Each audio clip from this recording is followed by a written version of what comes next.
Hello everybody, my name is Juan Pastor and today I will be talking about some general aspects about the course Foreign Language Acquisition and Learning. So let's talk about the description first. This is a methodological course and it allows us to experience the foreign language acquisition in real life case scenarios. It has two academic credits and it's also divided into two units. The first unit is called Foreign Language Acquisition from the Theory to the Practice. That's what I was mentioning at the beginning. So where we will able to connect that we learn and reflect among our case scenarios that we will have. The second unit is called Learning Trends in Foreign Language. So the course is divided into 5 phases. We are currently in the first phase, which is mainly about to know the course and explore what we will learn throughout the entire course and get familiar with all aspects that has to do with the practice itself. Alright, so afterwards we will have some other phases and we have to complete 32 hours in total. These 32 hours of pedagogical practice begin in phase 2. So in phase 2 we are going to have 8 hours of participant observation practice and 2 hours of material development. We also need to have 3 hours of ESAPEC.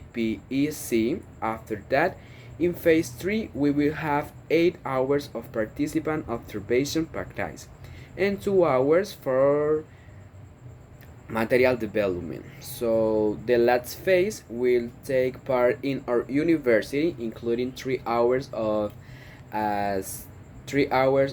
portfolio and finally 3 hours of simulated scenario. So these are the phases that we throw out the course. After that, we are going to talk about learning outcomes. So the learning outcomes that we must consider are that at the end of the course we be able to acknowledge course characteristic. We are going to be talking about what we were talking about in the beginning. We will be able to connect foreign language acquisition to pedagogical practice scenarios.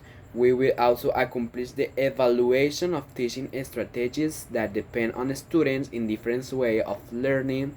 So it's important to consider this because all students learn differently. In this course, we help us acknowledge this student and be able to find the correct methodology for each and every one of them. It's also important that we consider how we will organize and propose assessment according to classroom environment. So it will also help us plan, organize what we will teach our student and how. Let's talk a little bit about practice guideline and right and duties.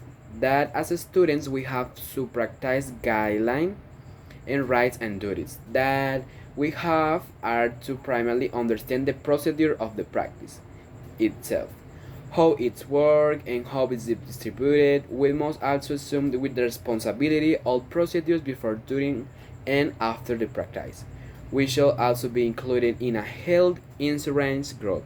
Other than the distribute and plan our time effectively, this is very important because some of us have a bit little complicated schedules. So because of our job or because of personal issues, so it's very important that we organize our time with the institution that we will having the practice with and be able to accomplish all these times and be there on time. It's also important that we maintain a positive communication, decent personal appearance, and good attitude as teacher, information, and as students. From the UNAT, we must always have a very good and presentable attitude in appearance because the way that we that will see us and that we see ourselves, it will be reflected among our student and other people as well. Right afterwards we shall also be responsible and follow the schedule. We have agreed to have and prepare every according to the guideline of each step. So take each step slowly. Obviously, we have a time limit. But it's also important that we read carefully the instruction and that we follow along the guidelines so we don't miss any information and take our time so we can do everything correctly. We should also be aware of the practice sessions and go to the ones that take place in our practice scenario. And also in our university, there will be some practice that we have to take in our university or online, for instance. So we have to be careful with that, not to mix them up or maybe do more hours than what we are supposed to do at the case scenario or the practice session. So we have to be very organized within that information. Is also important that we have, like in case we have an emergency, we inform it to the university or to the people in charge of helping us throughout the process of the practices, because emergencies can happen. We may have to move to another location or we might get sick, so it's important that we let them know the all of these chances that we might have. So as student that we become teachers, we have the right to receive explanation as to what to expect from the practice. And finally, we must be affiliated to the ARL and receive a certification at the end of the practice stating what we have accomplished along the practice. So thank you so much for watching this video. It's all for today and thank you for your attention. Bye bye.